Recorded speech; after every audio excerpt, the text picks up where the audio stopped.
The DJs of D-Gen are in the house. MC Liquid and Artem are going to show us some mind-blowing augmented reality stuff. Big bugs are meant to be collected, not stepped on or squished. And the Society of the Hourglass invites you into the future of entertainment. It's myself and Zach here for episode number 113 of The Nifty.Show. Looking into the future, what do we see? It's lined with digital collectibles, we call them NFTs. Games, trading cards, digital art, and those crypto kitties. Joel and Zach are the hosts, you'll know. Joel and Zach say this will blow. They're locked and loaded, so ready, set, go! It's the Nifty, really kind of spiffy. The Nifty.Show. The world's first NFT podcast, and it won't be the last. They seem to be coming out of the woodwork. Welcome to the Nifty.Show. This is our final live version of the Nifty.Show. I'll tell you more about that here in a bit, but I am Joel Comm, and here with me is the one and only Zach Comm. It seems that it's a period of transition for all of us. Yes, it is. For those of you who are paying attention, you'll notice that Zach's shelves are emptying. Where are the things going? The things are going to Puerto Rico. Yeah, the big move is afoot. You'll be here in just a couple weeks, and looking forward to having you on the island. I'm looking forward to being on the island. But also, what are we doing that we're moving away from this live format to? Yeah, so we've already actually started it. There are so many great projects out there that we want to cover on the show that we decided, why constrain it to this one period of time during the week that we go live, especially when a good 95% of our listens come from the syndicated streams, the podcast players and video players later. The live is not so much the important thing. And so we're going to be doing short form programs where there's usually just one project that we cover on each show. So get ready for your podcast player to download more episodes, but they're shorter. And we think that from our surveys that you guys will appreciate that format more. Should be much more digestible for the more casual listeners. Unless you'd like to eat a lot. In which case, you can just stuff a few episodes into, one sitting. All right. Well, listen, at the end of this show today, after the live show, we're going to be doing a pack giveaway of 4 Starship packs. They were on a recent episode here. That's a project that BitBoy Crypto is involved in. We've got 4 packs valued at retail at $80 each. We're going to be giving them away in the Hero HQ Discord, discord.gg/Hero HQ. You'll want to go in there and pay attention to today's show because the trivia questions we're going to be asking are based on the content that's going to be revealed in today's episode. And Zach is on the ball. He's going to take note of, things that are said today because my old brain doesn't work as well. And he's going to formulate the questions. I have no idea what they're going to be. It's all up here. And soon it'll be on your screen. And soon it'll be on your screen. Speaking of soon to be on your screen, we're going to bring our first guest in. He is the one and only MC Liquid, the self-proclaimed DJ of D-Gen. These guys are doing some cool stuff with NFTs, with augmented reality, metaverses. It's all moving very quickly. He is pseudonymous, which means we don't know who the guy is. But hey, welcome, MC Liquid. G'day, Joe. G'day, Zach. And a hearty hello from the DJs of D-Gen. Me likey. This your metallic avatar here. I mean, he's totally metallic, right? Even the hat is metallic. The glasses. Oh, Zach, don't you actually have some glasses like that? I am a fan of the shutter shades. Mine are LEDs, so not quite the same. But I'm pretty sure we actually have a Blockchain Heroes character with shutter shades that's coming up in Retro Rebellion. Well, dude, welcome to the show. Tell us what this project is all about. And for those of you following along at home, you can go to DJs of D-Gen, DJzofDGen.com. And I'm actually going to put it up right now so you guys can see the site. But tell us what this project's all about. I see foxes. Thanks, mate. Thanks for the warm intro. Well, we were birthed actually out of another project that we launched back in August, and we saw that this was an opportunity to really go full on towards AR. Our other project was actually an exchange that we launched as an IDO, and one of my partners didn't want to FUD his other project, so we decided to do pseudonymous characters, and these characters have sort of taken a life of their own. I'm MC Liquid. We have another one, DJ Choppa, who's in Australia. We have MC Gas in the UK, and we're sort of the core team developing these ideas.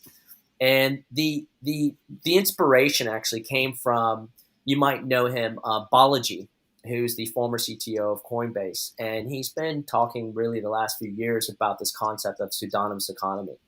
And that was sort of our key inspiration for this is going to be sort of, while it's quite novel for us, it's actually going to be, I think, part of what we'll need to do in order to transact and build any kind of online identity. We'll need pseudonymous characters. And so we started with, we actually have about 5 characters. We started with the fox. We came up with these ideas of, hey, what is it that's kind of like out there and quirky? And obviously everybody's doing apes and some sort of variation of that. So we wanted to do something that wasn't currently being done. And the idea of the foxes, because AR isn't scalable the same way that PFPs are scalable, we're using PFPs as an entry point to access our AR ecosystem. And we've got a senior former Snapchat designer who's a key partner of ours, Artem. He's actually going to be making an AR in real time during the show with your guys' feedback on what kind of selections you'd want and traits you'd want within that AR. But ultimately, we think AR is the metaverse. I think it's a precursor to the real metaverse. I think right now what we're seeing currently, metaverse being obviously the current hype, is that it's basically Second Life 2.0, right? I don't really see anything really huge being added, other than we're adding now a decentralized component. But I think the exciting bit when you look at AR technology, AR and VR are here. Ubiquity already exists with AR filters through Snapchat, Instagram, TikTok. I think now the future, as it becomes unbottled into a decentralized platform, is this will then lead, I think, very heavily and very rapidly towards an actual AR metaverse. So it sounds like what it is that you're building here is you're building out the capacity for people to decide their own digital identity and trying to offer more opportunities for them to wield that unique digital identity in this new dimension. Correct. Yeah, I think what's interesting is it's already being done in some way, shape, or form. So you'll go to, obviously my Twitter handles under MC Liquid. We all have pseudonymous Twitter handles under our characters. And I think what's interesting is you'll see that on the Bored Apes, you'll see that in CryptoPunks, where people are creating new identities under these PFPs. But this is sort of one step further in that MC Liquid is mine. There is no other MC Liquid. And then whether AR that we create going forward is going to be unique to that person, it's going to be their identity that they assume in any capacity they want to. And because now we have the technology, as you can see, I'm able to speak with you in real time with my filter while maintaining some pseudonymity rather. And I think that's, as we get more sophisticated, I think that's going to be sort of it's going to be commonplace. Now this word, hold on, I want to follow up on that. This word pseudonymous, you keep using that over and over and over. I think a lot of people are familiar with what it means to be anonymous, but I think pseudonymous might be a new word for lots of people. Can you elaborate on what that means? Sure. So if you look at sort of a spectrum, anonymous is just fully, we have I think 4chan would be anonymous. You have no reputation behind this login and person saying whatever they want to say, right? Versus fully known, and by being fully known, that's whatever name I was given at birth, attached to my social security number, whatever ID number you have within your country. Pseudonymous is you don't have the full revelation of who that person is, but there's still a reputation associated with the character that's in front of you. So it's still maintaining privacy on some level. So I think, there's many famous artists and writers who have written under pseudonyms, in that they've been able to develop a persona under that pseudonym and a reputation associated with it. But who they are in the meat space, in real life and physical presence, is unknown. I wonder if there's somebody out there in the world with the name Susan Donimus, because it should be pseudonymous automatically, and that would be amazing. Okay, so one of your compadres is here with you. His name is Artem, and he is in Eastern Europe, so I'm assuming he has very thick accent. He is sharing his screen. Let's go ahead and put that up, and I'm assuming that's Artem right there that we're seeing within the Blender app. So tell us what's going on here and what's about to happen. So right now, because our first character releases are based on foxes, he's using our base model fox as sort of as a starting point, right? So he can change the eye colors, he can change the fur color, he can add accessories. There's certain things he can do to kind of make it specific to the end user, right? And then the idea is, because again, these things don't scale the same way as PFPs, we'll have a limited Fox AR run. So we're still determining the number, whether let's say it's less than 200, could be as little as 100, as much as 200, somewhere in between, that we'll be able to crank out in a relatively decent amount of time. And then that's it, right? So we're using that base model Fox to be able to change characteristics enough that there's differentiation between each of them, and they are unique into themselves. Okay, and so he's actually going to be creating right here. My understanding is that there's going to be one that's created for me and one that's created for Zach. During this show, he'll create one of those, and so I'm going to hand it to Zach to give input to answers to questions that, what that would be, and then we're going to check back at the end of the show and see the final creation. Correct. So what kind of variables do you need to know? Well, that's a good question. So, Artem, I tell you what, buddy, why don't you just give me some basic questions in RTG, and I'll feed that while we're talking, and then I can ask you guys while we're sort of talking about sort of the big AR opportunity, and then our project specifically, and even where we find inspiration. So I just want to make sure that we're in the comms together. Can you ask questions here? Okay, so his audio isn't connected, so we're gonna have a go between here. Yeah, so I think it's probably worth noting that there's not a lot of AR projects out there. One of the big ones, and I think the most notable, is Artifact. Maybe you've heard of them, RTFKT, and they were actually recently, they raised a seed round with Andreessen Horowitz for I think $8 million. So I think, and they're a studio, right? So I think what is showing you is potential and appetite for, and what they're doing now is basically they're creating AR collectibles where they create a physical representation of that. So for example, they have these AR sneakers, which you can render with Snapchat.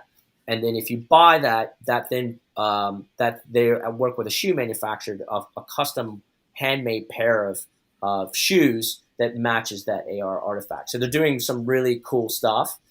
And I think it's very niche, it's very specific, but I think it shows you what's possible, when you start to think about where the applications of AR, not only just from an artistic standpoint, but how you can, whether it's, fashion, whether, again, it's identity, or, as we start to layer different components of AR as information bits. In fact, I saw one yesterday, was 5 years old, and this guy was sort of recreating the future. It's called hyper reality. I'll send you guys a link of where you get this overlay of AR stuff in real time as you're walking through the world and you're interacting with it. And I think that's probably going to accelerate this sort of Ready Player One that we'll see, whether in the next 10 or 20 years.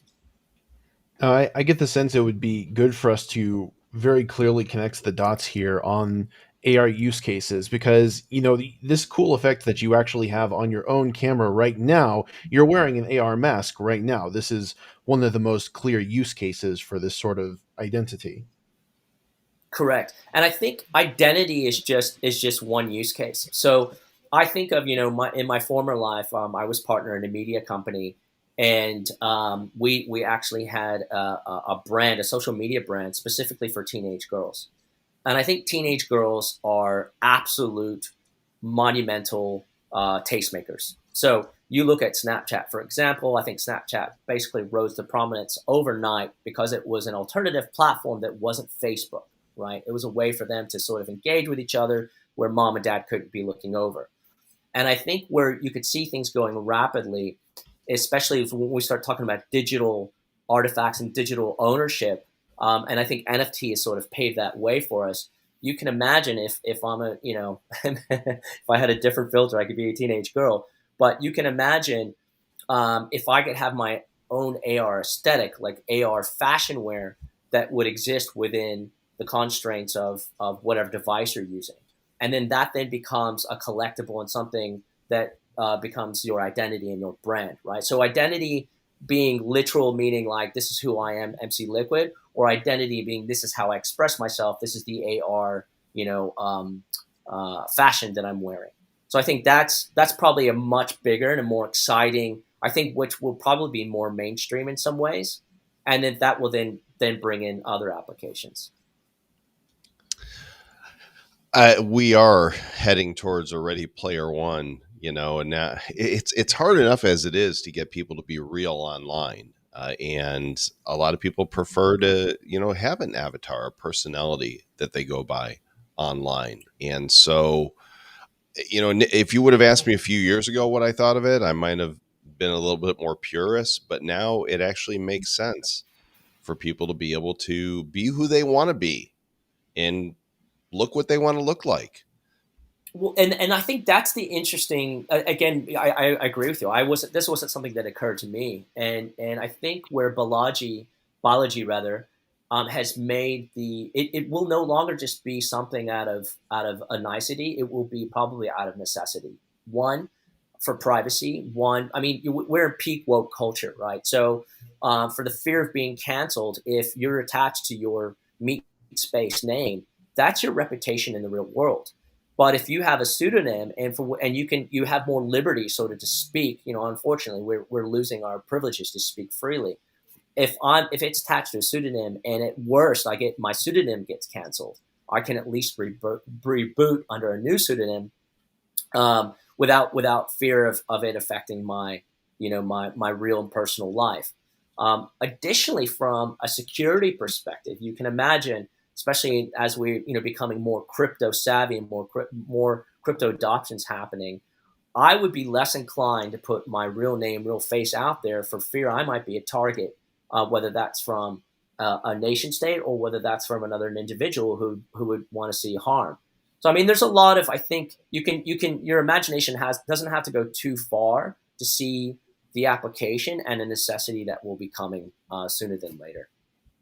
Now, knowing that what you're kicking off here is the beginning of a long-term vision, I want to ask a speculative question, which is how long do you think it's going to be before we have physical wearables, some sort of glasses, some sort of actual things we can put on our faces that are going to let us see into this layer of reality that we are crafting right now? How long do you think it's going to take for a club to emerge?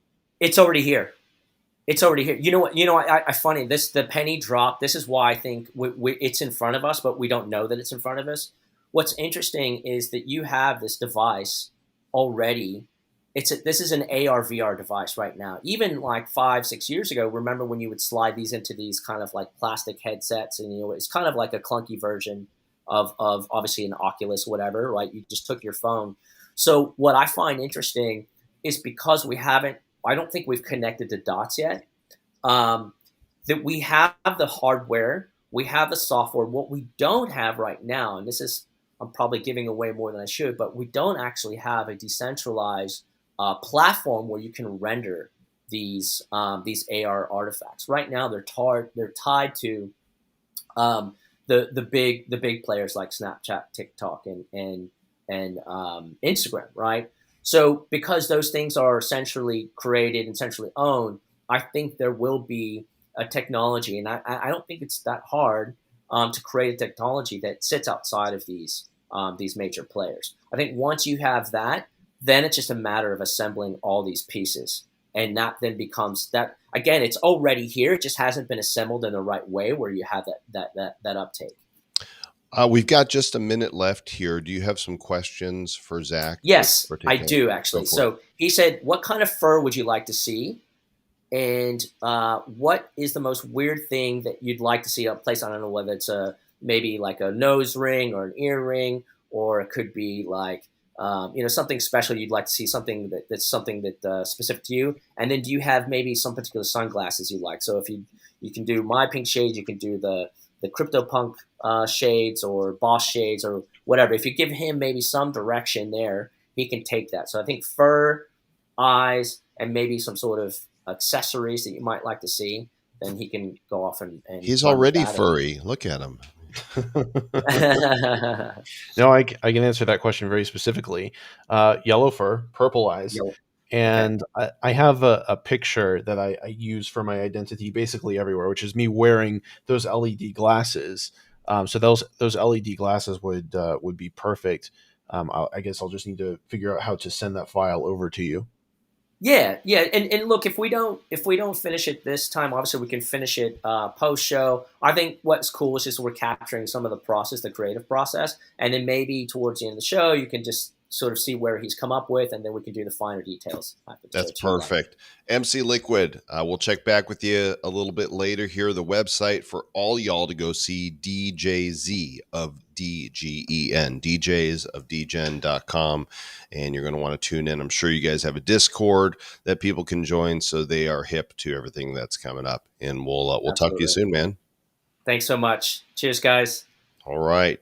We got a project here that came to our attention. I almost called you Travis again. I've done podcasts with Travis for 4.5 years now, and I automatically want to call Travis. I'm like, nope, that ain't Travis. That is Zach. This is called the Chairverse, like Cherry for charity. Chairverse.io. Chairverse welfare starts with kids. This is a generative set of 8,888 NFTs from the Chairverse that will allow the owners to become part of a philanthropic community for charities worldwide. I really like this style. It's two-dimensional, but it has that 3D feel to it. Yeah, it's clear that they used 3D models for this, but they're all facing directly forward, so it has a 2D feel to it. Here's the info I have on these. The first collection is going to be available for mint at the end of this year. 50% of the funds generated from it will go to the Chera Fund, half of which will immediately be sent to the Save the Children organization. See, usually it's like, all right, we're going to give 5 or 10% to charity. They're going all in, 50% of them. And then the other half is going to be managed by owners of NFTs through a DAO mechanism. And so they're starting a giveaway program with an NFT airdrop December 1st. If you want to be one of the first members of this, go check them out, Chairverse.io. You can see their whole roadmap and vision right here, the cost to mint and the rarity levels, and look at all the variation here. Yeah, that's quite a bit. I would want to point out for the team, if they're listening to this, the Chairverse team, that in their FAQ they have a question: who is the team behind Chairverse? And it just says, we are currently a team of 5 crypto enthusiasts. I would encourage that team to come forward with their real identities, just because there's been some projects that have been giving charity projects a bad rap lately. I'm not putting any sort of accusation on these folks. I just think that could help establish some trust for people who want to do good through supporting this project. I think that's a really good point. Dox thyself. Don't be pseudonymous for this. Like be out there who you are, because people are putting your trust in. When you're attaching charity to a project, I think it's really important to be front facing with who you are. So while we're waiting for our next guest to pop in, Zach, I'm curious what NFTs you have spotted this past week that got your attention. I went really hard on Starship. I feel good about that. I went in as for an investment purposes because I don't know a whole lot about the game yet. But I have faith in the team that's building that. Other than that, uh, have you seen the Kush dice? The Kush dice. The I Kush have.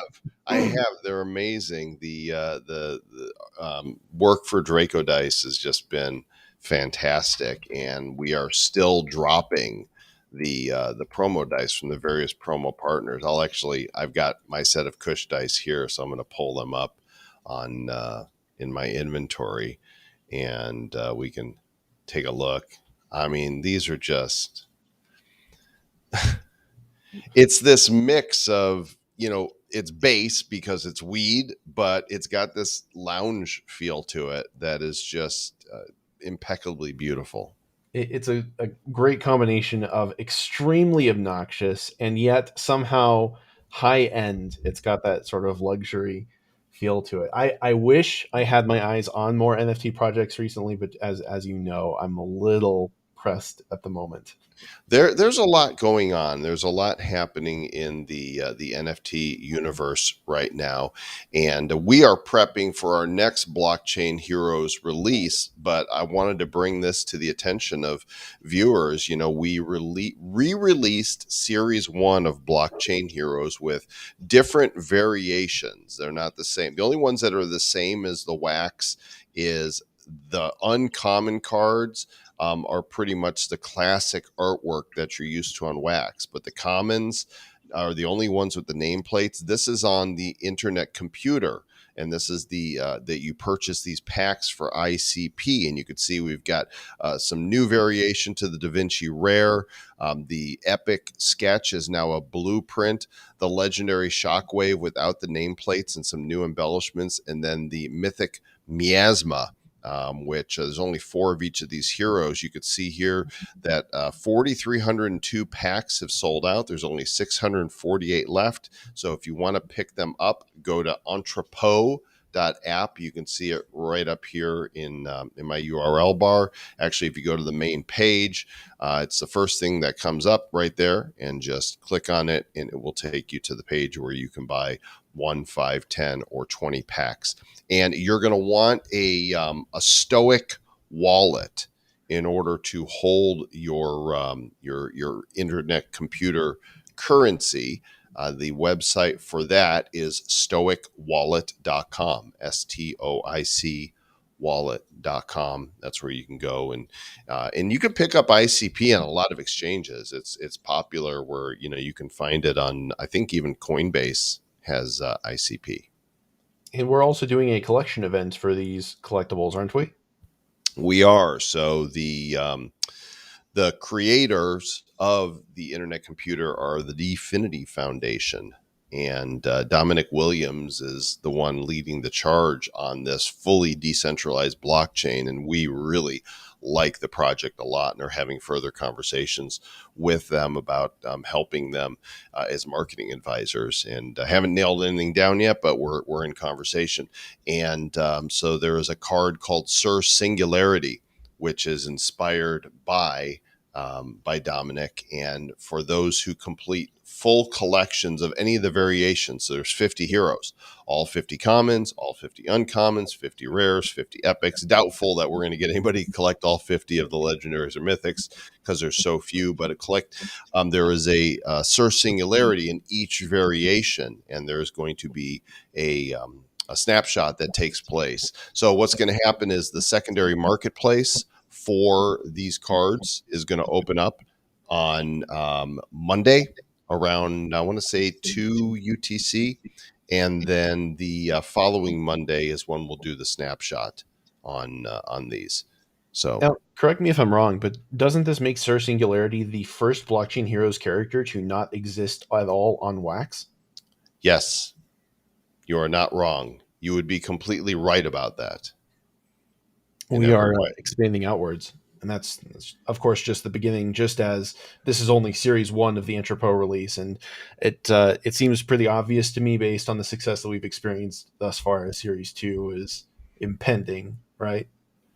So, the next release of Blockchain Heroes Retro Rebellion is going to be huge. Oh no, I was talking about a series 2 of ICP, but of course, Oh yeah, Retro Rebellion is a much more imminent, much more urgent, much bigger deal, I think.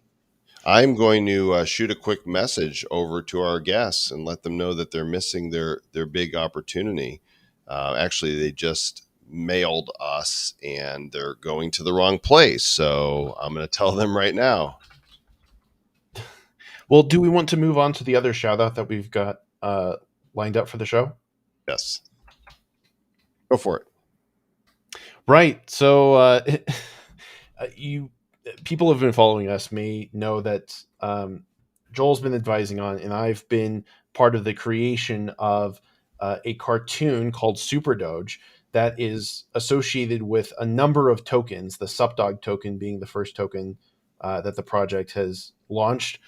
The team is working very hard to drive up their market cap, and it's been taking off in recent weeks. But I ended up not only helping to write and direct the first episode, but I also ended up voice acting the villain of the episode. Do you want to pull it up? Let's go ahead and play the first episode for you guys to see it right now. Enjoy this. We've got Super Doge part 1 of the first episode that we're going to run for you now. Super Doge, it's not just a coin, it's a crypto show. Super Doge, saving the world from the fiat control.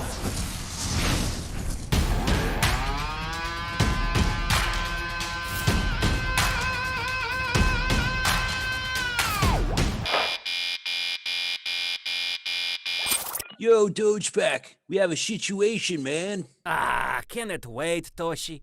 I'm about to beat Rex, finally. Is it the fat cats again?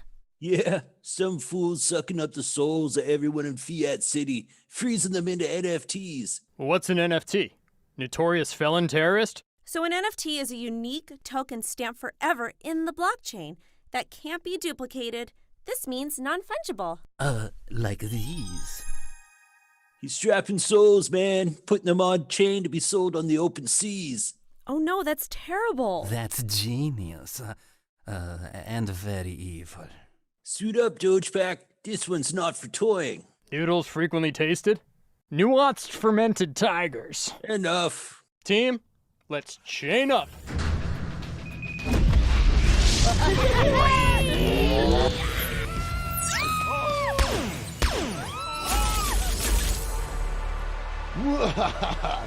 You can't stop the mad scatter as my wallet gets fatter and fatter.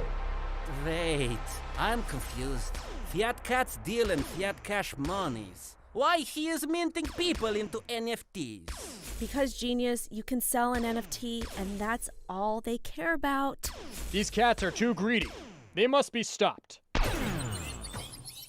Oh no! He killed Space Dog! Lemmy, run the data on that gun. It's gotta have a vulnerability. Hollywood, you distract him with your unmatchable charm and see if you can fetch that wallet. Ha, is how you say easy peasy. Easy peasy. Easy peasy. Easy peasy. Oh no! Hollywood!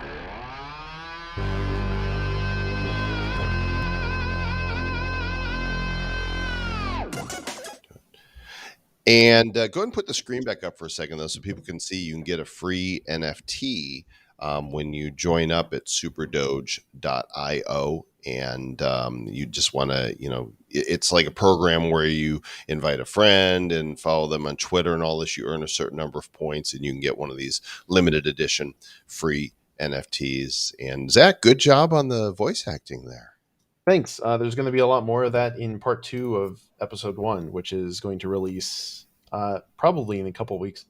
I'll say it again. Travis and I want to do some voice acting for for the show. I'll try and get you both in. at some point. All right, our next guest is in the house. At least half of our next guests are in the house. We have the one and only Jerry Bugwire with BigBugs.io. Jerry, show me the bugs. That's exactly right. That's exactly right. Thank you, gentlemen. It's an absolute pleasure to be here. Huge fan of the show, and really nice to be on. I think our resident artist is currently having some challenges trying to join, but we'll play on, and hopefully she can join in the meantime. Think some good thoughts for Miss Buggy, and you guys summon her. I've got the website up here, bigbugs.io. I really like this artwork. Tell us about this project. So what you're dealing with is basically three regular people, three close friends. You got a sales guy and a marketing guy, a tech guy, and a young budding artist who kind of got together and were looking at the NFT space. We're all big excited about crypto and enthusiasts in the space, and we put our heads together one day. And Miss Buggy is a young budding female artist, and we thought, why don't we get behind her and put something together? So we thought that, in our opinion, there were a lot of animals that have been done in the space, in repetition, but we hadn't actually seen any really cool bugs yet. So that was where BigBugs were born. And I need to be honest, we're really happy with the output. Miss Buggy's put together something truly sensational. And we think that, people are going to, really take up to something that's actually a really cool piece of art, which is kind of the underlying idea around what an NFT is, right? So beyond that, guys, I think that one of the key points that we that we want to touch on is obviously all of these are hand drawn as well, which is a good theme in the market. But one of the points that Miss Buggy put her time and energy into was actually breaking something down, putting a lot of effort into each of the different layers with 150 unique traits. We're hyper confident and excited about, what is going to be produced, when we finally, get to reveal for all the people that invest. So tell us what this unlocks. Having the NFT and the piece of art is always cool, and you want to like the art, but talk more about what are people going to get here in this Big Bug President's Club? Yeah, so the President's Club is our utility, right? And it's something that we've come together. So I think that BigBugs is a great place for people that are very established in the NFT space. So if you are an NFT collector, you know a lot about crypto, you know a lot of NFTs, you should ultimately, buy our work and join the President's Club. But I think, again, we feel that we're a really safe place and a really great incubator for people that are coming into the space. So the President's Club is you're going to get access to thought leaders and investor, information around the space. We're going to be an incubator and investor relations for new and upcoming and budding artists. So we want to use this as a platform to launch new artists into the space and support them around, actually creating an NFT and helping our members and investors be able to invest in those. Project management around that, but then also security auditing and actually getting a real clear understanding. I think that, because this is such a saturated market at the moment and there are so many people trying to be competitive in this space, there is unfortunately a little bit of dodgy business going on. And what we're trying to do is we're trying to create a really safe environment for our investors and for the people that are bug holders to be able to have a closed environment away from the rest of the world, to be able to talk, do peer-to-peer learning, understand exactly more about the market, learn together, educate, and grow, and ultimately find new investment opportunities and get a clearer understanding around how the market's going now, but also where it's evolving into in the future. I'm very interested in the aspect of the President's Club that you mentioned is directed towards helping establish new artists and new beyond that, though. I think that I like one of the other key points about the President's Club that we think is hyper exciting, as I touched on before, is being able to nurture and care for budding artists. Miss Buggy, who unfortunately didn't make it on tonight, is only young. She's studied art all of her life. She's an up and coming artist. And we feel it was hyper important to obviously, invest in her and help her understand, how to navigate this space. a lot of our community, and we've got a really great community that is evolving, are ultimately, learning and growing as they go. So we want to be a place where people can ultimately come, invest in an NFT, learn more about NFTs, learn more about crypto, and have a place to confer with their peers around, how to really get an understanding about the space, be tactical, be safe, and ultimately understand the risks, understand the reward, and be able to learn together in a great community. Very cool. So are there mechanisms in place in the roadmap or the plans for the community that directly pertain to that aspect of it? Or is it more you're trying to cultivate that culture and mentality in that community? So if I try and put that another way, I can see Miss Buggy there. Are we? Oh. Is that Jerry? Are you able to hear Zach? No. Ah, that would explain. Okay, turn down your volume there because I'm getting feedback from you. And while you're figuring that out, Chris, help me sort through that. I just want to mention here that it looks like there's some giveaways that are happening here early in the process. They're giving away a Tesla Model S. They're giving away Rolex watches and brand new iPhones. And it looks like that happens very early on, which is really unusual. At 10% sold out. So after 1,000 of these have been purchased, then they're doing these giveaways. Usually you see the giveaways happen a little later down the road, but you've got the Rolex, PS5s, iPhones, and then let's see, when does a Tesla comes in at 50% in, and then there's floor sweepings going on and all kinds of fun stuff. So has Miss Buggy made it in? Miss Buggy, are you here? It's for Miss Buggy is Buggy. Go. Yeah, she's bugging us out. I can hear you now. I think it must have been Miss Buggy joining that might have disrupted your ability for me to hear your voice, unfortunately, Zach. So I didn't hear any of the questions you asked, so I just kept speaking to avoid a dull silence. But I think that basically our roadmap is hyper exciting. I think that we've designed it to give back to the community. We've got some great charities involved in the mix as well. But again, like as you touched on, right from 10%, we're going straight back into the community and giving back some really cool prizes. So again, you're buying a ticket to some really great giveaways. For us, the President's Club is really what you're buying into. It's the experience that you're ultimately getting. That is the most exciting. But I think that, overall being able to give back, give iPhones, give Rolexes, give PS5s, and then ultimately we want to see someone, driving down in the big bog Model S. I think that would be the most rewarding thing, for us overall. It looks like I was just able to mint one here in the pre-sale. Is it because I'm whitelisted, or how did I pull that off? Oh, you're very lucky, sir. So we have done. If you're a part of our Discord today, you're able to we've got a really great community in our Discord. So we've got a really great community that we've worked hard to build from the ground up, right? So we've got there's no bots. It's very tight knit. They're all real people, and we all talk to each other every day. We spend a number of hours on voice chat, all talking and conferring. So we wanted to give an opportunity before public sale for people on our Discord to be able to buy a bargain and get that at a slight discounted rate. So did you get that at 0.04 or what? I did. What did that? Yeah. So you've gotten a nice discount there on one of the bugs, and they go live to public sale, later this evening at 0.05. So actually, you've done well there. I think you've got 15 minutes left before they bump up to 0.05 there, sir. So you've done well. Nice. Hey, can you guys hear me? Yes, Miss Buggy. Oh my God! Finally, so sorry about that. We're having massive technical difficulties over here trying to work out this video thing. I did hear all of that, but I was unable to join until now. I do apologize. We can hear you. Welcome, even though we can't Thank see you. Thank you so much for having us. We have seen your avatar here on the page, and so we're just going to assume that you look very much like, let me go to the page here with the team, because I was able to just go ahead and mint right now, which I'm really excited about.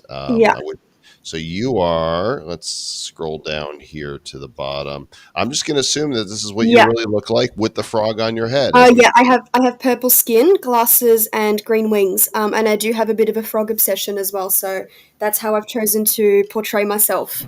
I do have a different avatar in the Discord as well. Yeah. Well, you can see here, I've just received my my mint. This is in my wallet. So you'll actually get a different placeholder that obviously hasn't loaded yet. Right. But you will get a different one that's got little question marks and things. There we go. Yep, that's the one. What kind of bug am I?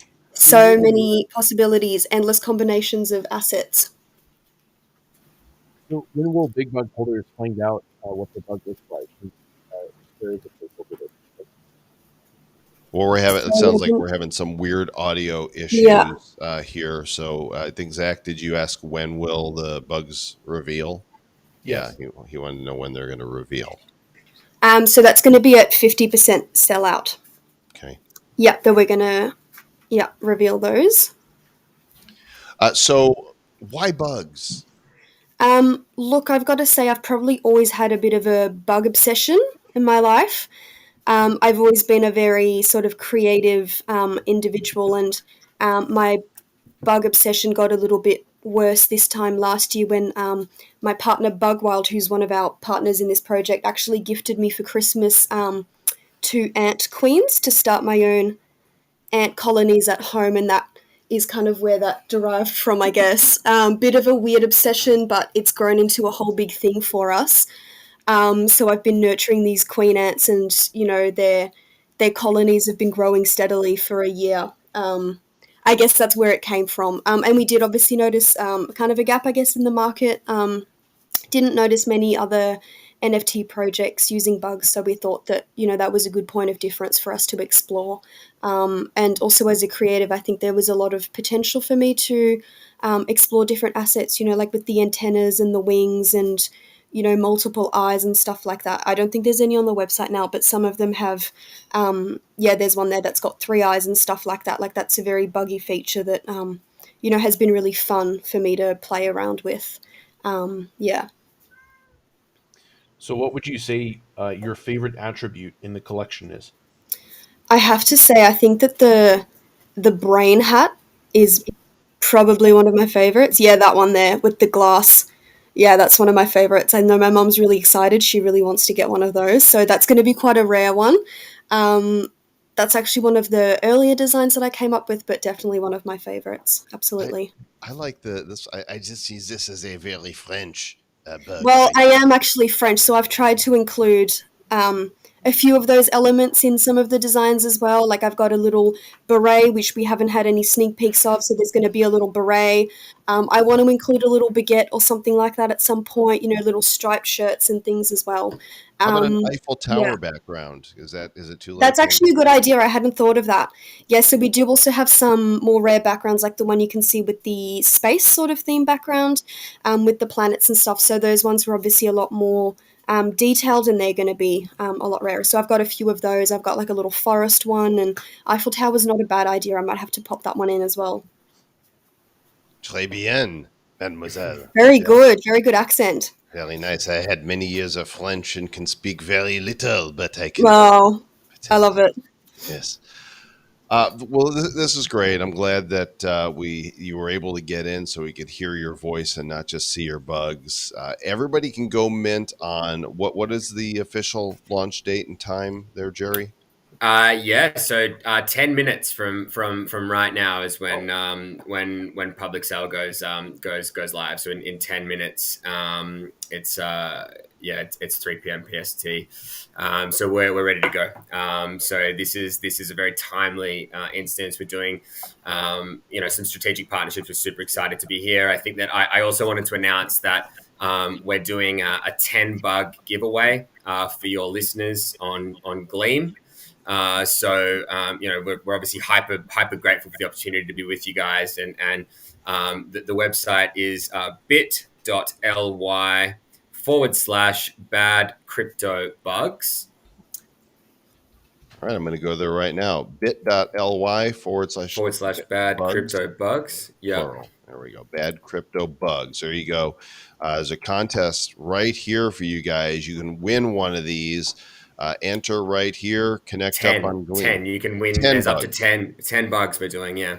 Okay, so everybody out there in the Republic of Bad Cryptopia and Nifty World, go to bit.ly, bit.ly / bad crypto bugs, plural. It'll take you here to this page, and you can win one of 10 Big Bug NFT airdrops. And we'll make sure we'll amplify that across our socials as well there, Jerry, so that people know that they can go enter and win. Thank you, gentlemen. We really appreciate it. I appreciate we only we didn't quite have the whole segment, but look, despite that, we're hyper grateful. Thanks very much for having us, and to everyone out there, please get behind us. We'd love your support. Come join us on Discord, follow us on Twitter, follow us on Instagram, and support us on this journey. We're really excited, and thanks for having us. Fantastic. Thank you so much. Yeah, it's been great chatting with you guys. Good luck to you both. Big Bugs. Thank you so much. Miss Thanks Buggy, so much. Jerry Thanks. Bugwire. Cheers, guys. Bye. Fun stuff. Like you to bugs. You guys go mint some bugs. Yeah, you might win one, but go mint the bugs as well. And Zach, I'm going to let you check in here with MC Liquid and Artem on what's happening so far in the progress on the design. And I'm going to make sure our other guests have the right address to get in as well. Yeah, I've had the unique privilege of watching this thing come together in real time as we've been doing the rest of the show, and it's an incredibly interesting process. 3D design is far beyond my technical ken, and watching blobs transform into much more high fidelity objects that resemble the real deal has been fascinating. Art seems to be quite proficient with his craft. I messed up the this is what happens when we do a change of format. The invite that we've had is sending people to the new place to record, and instead they're going to the other. So they should be in here in just a minute, and we'll bring you the folks from Society of the Hourglass. I'm going to go ahead while we're waiting on them to arrive and pull up the website. It is societyofthehourglass.com, and these guys are doing an animated series. They're looking to create a cross-media franchise that's both for kids and adults, and I'm really looking forward to learning more about this particular series right here. Apparently, there's going to be both digital and physical aspects of this, and a community-driven film. I mean, look at these characters, Zach. These are just, historical figures that have been turned into will be NFTs.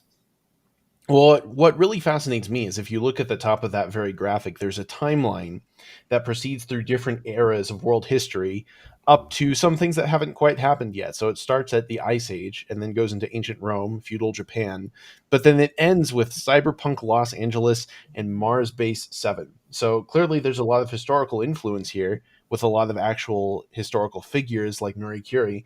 But we're also going to see some speculative fiction, I believe, towards the back end of this project.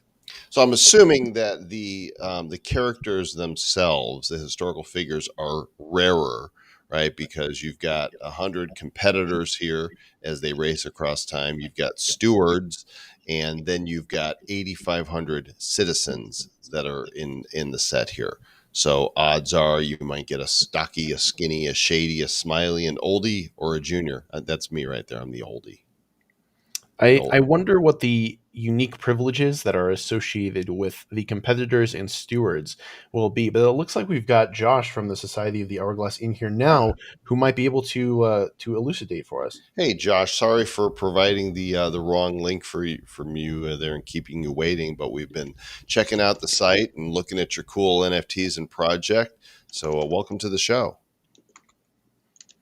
Josh, can you hear us? Well, he can't hear us. He is here, but not hearing us yet. Okay. So he's half here. He's here, but not hearing. And Joe is here as well. Joe, can you hear us okay? I can. How's everybody doing? Excellent. We're Oh, good. hey. You hear me? There's Josh. We got both the guys here now. So apparently Josh couldn't hear us, but Joe, we'll let you take. Can you hear me, Joe? I can hear you, Josh. Yeah, it sounds like you still can't hear. Yeah, we'll let you take the reins here Yeah, while there we we're go. waiting on Josh to be able to solve his audio. We've been poking around the site here, complicated, and in enjoying what we're seeing here. So tell us about Society of the Hourglass. Yeah, it's so. First of all, thanks for having us on. We're super excited. So the Society of the Hourglass is kind of a time-spanning adventure. We're creating a really rich narrative world, kind of through time, using some well-known, some lesser-known historical figures.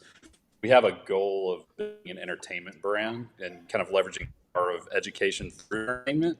Obviously, the NFT drop that we're working on is a big piece of that. So we're engaging in community rebuilding. We just signed with a media partner who's going to help lead out there. We're going to go pitch an animated series. We're working on an illustrated book. Our lead artist, Mike, is just a phenomenally talented published children's illustrator. So he's got a lot of experience in that regard. We're working on a seek and find book, kind of akin to Where's Waldo. The vibe pitch that I always give everyone for what we're trying to build is like, where in the world is Carmen Sandiego meets Where's Waldo meets Back to the Future meets the Magic School Bus. So a lot of fun stuff to mash up in there, and yeah, we're really, really excited right now. What we're focusing on is kind of getting ready for our main collection drop. We've already minted a small mint pass where we obviously you can redeem for tokens from the main collection, but we've also got some kind of fun added utility to a few of those. So one of them you can exchange and guarantee that one of your society characters will be in our illustrated books, for example. Another you can redeem for a raffle ticket for one of the most rare characters in the main collection. Lots of fun stuff like that. Chris, are you able to pull up video of the fellas there? Yeah. Okay. So we, for whatever reason, we're not able to pull up your video, but we can hear your voice and you narrating it.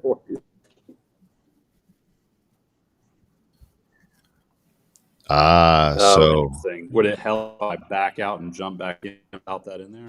Reason number 25 that we're not doing live shows after this anymore, because who wants to deal with this?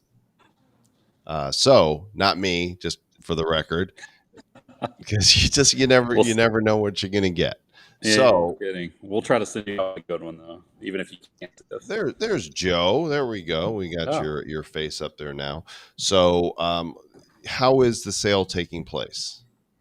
Yeah, so we are going to be minting, and this is something I hadn't talked about yet, but we built our own minting platform called Hashku. So one of the angles taking here, in addition to the collection itself, is trying to make tools and creator experience more accessible. And we're piloting that through our own collections. We'll be dropping on our Hashku platform what we're using to manage our pre-sale register. So we're building a system to account for things like gas wars, which right now it's been less about a war just because of where the market's at, just that gas is stupid all the time. And so we're thinking about, contract optimizations, but the long-term vision is you kind of creating a one-stop shop for creators. So I think point and click smart contract deployment, randomization of your art assets, and things like that. We actually just signed our first partner project on Hashku as well, which was really, really cool, the Mystic Wizards team. And so Hashku, in addition to facilitating our drop and the go-to place for that, it'll feed value back into our holders in the form of pre-sale access, NFTs, and other kinds of access from the collections that start to use it and adopt it themselves. And we're already able to leverage that for the holders of our mint passes, which has been really, really fun. Now, obviously, the collection is centered on these sort of historically inspired figures, these characters, which I presume plays into this sort of digital identity trend that's been taking place. But I'm very curious about the Cabinet of Curiosities, not just because you're talking about mint passes for the collection, but because you have so many different items in this cabinet. Can you go into what these different items represent? Yeah. So the items themselves, so we've got 5 mint passes. There's the Forget Me Dust, the Pocket Spectroscope, the Book of Epochs, the auto translator bot, and then a wanted poster of Nigel, who is Nigel is the society's kind of sentient robot assistant. And so we're kind of establishing little pieces of lore that we'll build on as we go. The mint passes themselves, we actually, for that drop, doubled the redeemable value of all of them. So the Forget Me Dust can be redeemed for 2 tokens from the main collection. The Pocket Spectroscope and all the others can be redeemed for 4. And the Book of Epochs, the translator, the wanted poster have additional utility on top of that. So when you redeem one of those 3 items, you'll get your 4 tokens from the main collection, but then you'll also get a token, which is that utility. So the Book of Epochs, like I mentioned, you can make sure your NFTs makes it in a confined book. The auto translator bot will allow you to upgrade one of the NFTs that you mint with a really rare character trait. So it'll be this little robot that gets added to the NFT. And then the wanted poster of Nigel will be a raffle for one of the super rare characters in the collection. And that's the only way to get a Nigel is with one of those raffle tickets. And then we're thinking about not just the minting and the redemption, but also kind of gamifying that experience. So we're working on other utility and value for unredeemed mint passes to introduce a level of kind of gamified experience to the collection process. And we have some fun ideas. We haven't locked that in yet, but what we're hoping to give people is a really kind of rich collecting experience outside the context of just, kind of character shopping and items we drop, and introducing all sorts of interesting ways to think about whether they redeem or not, and thinking about how that affects secondary volume. Like we want this to be successful both short term and long term for our community, and so we're really excited about everything that's going to be doing for us. So these are the super rare ones up here then, right? The actual historical figures. That's some of them. So the story that we've established so far involves the competitors. That's the kind of spectrum of characters that you're seeing up there. And so one of the things that was really important to us is to kind of elevate some of the stories and voices of maybe characters that are lesser known. Like if you look at art, like we have a really rich and diverse cast of characters, both in the actual characters as well as the generative collection.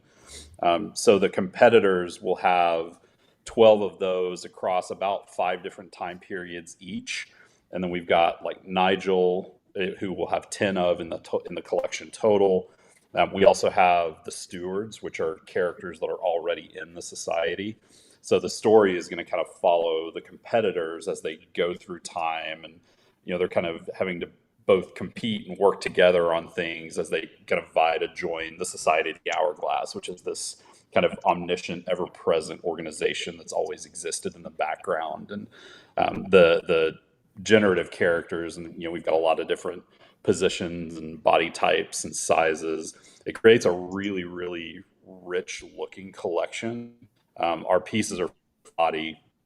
One of our community members said it in a way that has always stuck with me. We've got this generative collection of almost 9,000 characters, but because of the variability of not just the traits, but also positions and directions and sizes, like they all feel like one of ones, which is a really cool way to look at it. And as we've been testing, not necessarily randomization yet, but as we're kind of paper dolling different the collection, like I see something new every time we go through the process as a team. It gets me more excited, even just as a fan of what we're building.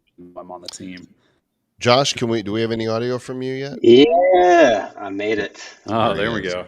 Congratulations. Yeah, sorry, I don't know why I had refreshed and everything got fixed magically. Well, I know you have much to say since you've been waiting in the wings there. Fill in some of the gaps here on some parts of the project that we haven't covered. Yeah, man. I think Joe's nailing it. I mean, it's fun to think about this, this generation's Where's Waldo? Like I grew up with Where's Waldo, so like that's definitely the origin of this was kind of anchored around physical meets digital, and like could you create a cross media brand and look at the NFT space differently? And I know you guys are, I think, among a small group of people that are looking at the space differently. I've kind of seen I've listened to your show for a long time and seen what you guys are doing on the side with, I think it's Super Doge, is that right? And then, but like really seeing the NFT space as a place to reinvent media, and you hear people like Gary Vee talk about it. You like, I think there's a hunger for something different that doesn't just look like another derivative of an ape or a toad or like the same thing over and over and over again. And that's the safe play. The challenging, innovative, disruptive play is to build a true brand from scratch, and where NFTs are just a part of the story. And I think that's what we're trying to do here.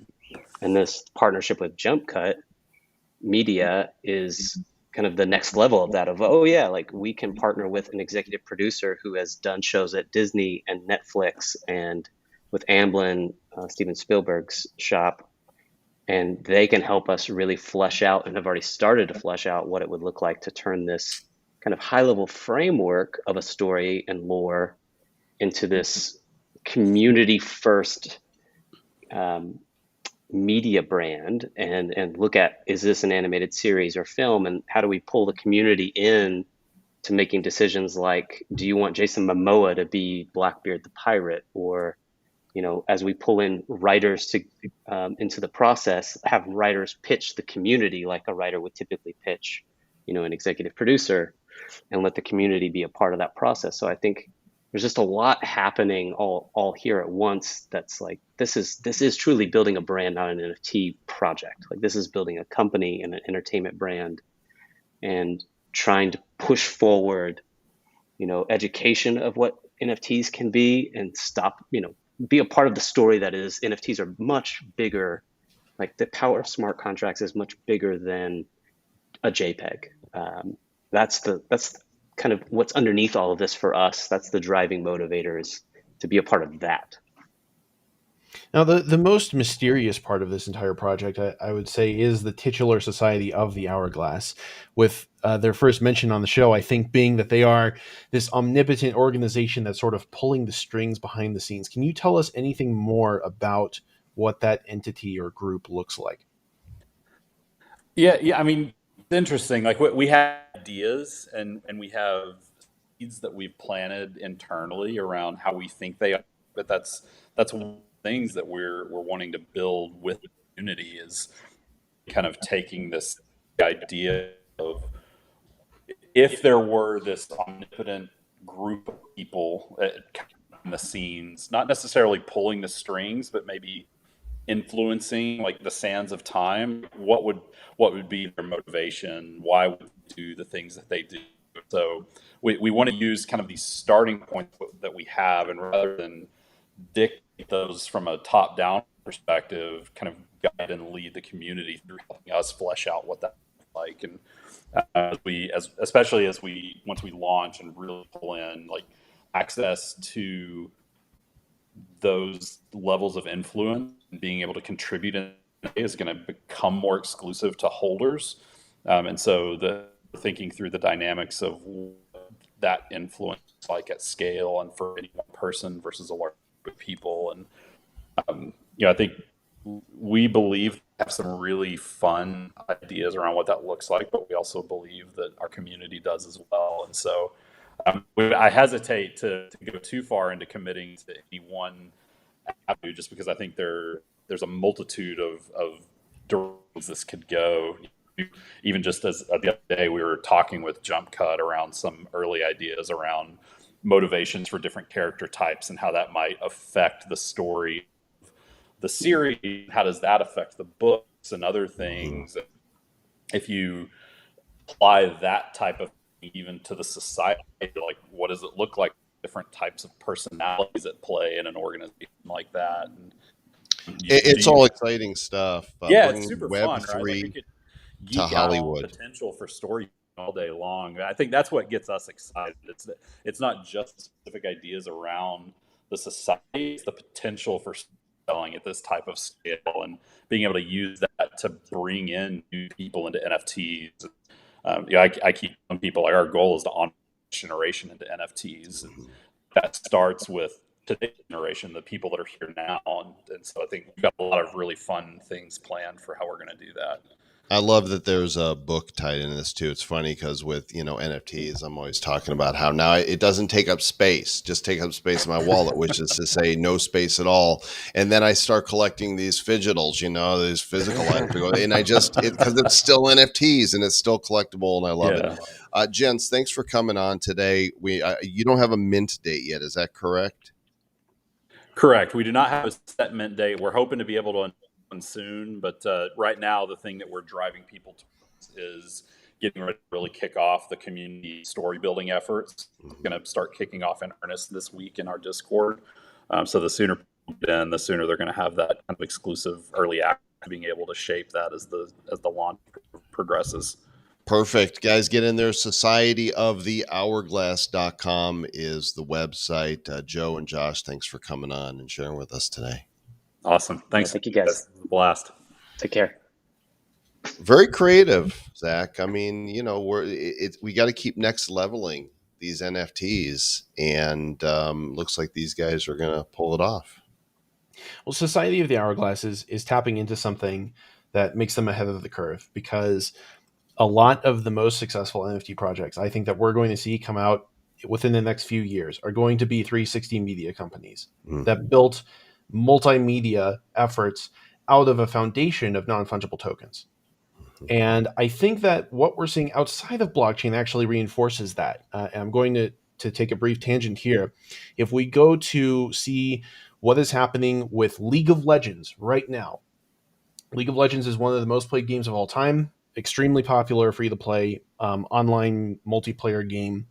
They created a show on Netflix called Arcane that was very well received. And then they actually started branching out into other games that are sort of set in the League of Legends universe, but play absolutely nothing like League of Legends. And it's clear that the reason that they're doing this is to further embed their property into the current culture of the day.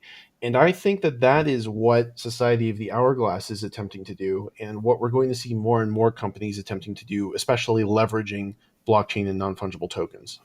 Excellent insights. Pretty proud of you there, boy.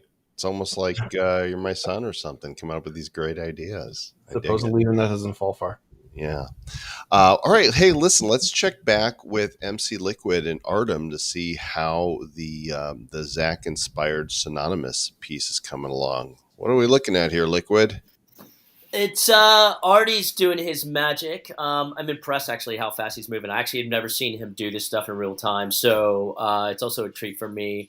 We speak almost on a daily basis, so actually kind of cool to see his process in action. So it looks like he's doing the specialized glasses for Zach, and he's doing that handmade. By the way, he's not doing that with a downloadable artifact, which probably would be quicker, but in some ways this is cooler, right? It's handmade for you, Zach, so I'm excited for the end product. There will probably be some LED kind of cool, flashy component to it, which is similar to what you're seeing with my Sunnies. So I think that's going to be fun. It doesn't look like he'll probably be able to wrap up before the end of the show, but I think still a good insight into, again, the hands-on craft that is required to make something so aesthetic and cool and engaging. And I think this demonstrates. I think what we'll see, right now with this explosion of PFPs, which are also mostly 2D, I think we're going to see an explosion of 3D models, whether that's AR or whether that's sort of online in some capacity. And I think you're going to see just a whole heap of talent flood in that space. So that's kind of exciting. Nice. Good, Zach. Yeah, there's one of the biggest waves of content growth that we have yet to see is going to come when the rest of the art world finally gets it, finally figures it out. Not only figures out that art in general is incredibly valuable on blockchain where you have provable ownership, but also that any kind of artist can put their talents to work in new and creative ways. And it's such a fantastic and intuitive way to push any given artist professional's given medium, you know? Yeah. What I find interesting is being sort of a crypto DGen coming from that side, having been in space nearly 5 years now, and I feel like a flunky even in crypto because this is changing so radically fast all the time. What I love about NFTs, at least at the early stage, it's so accessible. I think you don't have to be steeped into crypto to get sort of the digital aspects and the creative aspects, and I think that then becomes essentially a massive funnel to bring people into the space and sort of increase user adoption, which is just that's I think ultimately I think that's kind of why we're all in it. If we're just sort of peeling back our intrinsic motivators, is because we believe that this is world changing stuff and we want other people to participate in some way, shape, or form. Indeed it is. Well, we'll look forward to the final version of this, and I guess I'll get you info for mine so that I can get my pseudonymous avatar created as well. And again, MC Liquid and Artem, thanks for coming on today and sharing with us. You guys are absolute legends. Thank you so much. So generous of both of you. Love your show, and excited to show you what we've got in store coming down the road. Awesome. Looking forward to it. It was great to have you on. Thanks, guys. Thanks so much. All right. Well, user malfunction here on my side, sending wrong links, some technical difficulties, and yet the NFT projects are the ones that shine in spite of that. And would encourage you guys to go to the show notes today, which will be up post-show later at Nifty.Show /113, and you'll be able to get links to all these projects. And then start watching for shorter episodes with one project at a time, really starting early next week. We've got a lot of great stuff coming your way. You're not going to want to miss it. So make sure you subscribe, ring the bells, and do all the things you need to do so you don't miss anything. And I guess since this is the last live show, I have to actually do it right this time. Well, don't do it yet, because I want to say this about that. I want to say those of you who are watching live, if you've been paying attention, Zach's going to be doing trivia, giving away 4 Starship packs in the Hero Discord. You want to join it anyway because it's our awesome community. Discord.gg /HeroHQ is where it'll take place. All right, Zach, do it. Keep it nifty.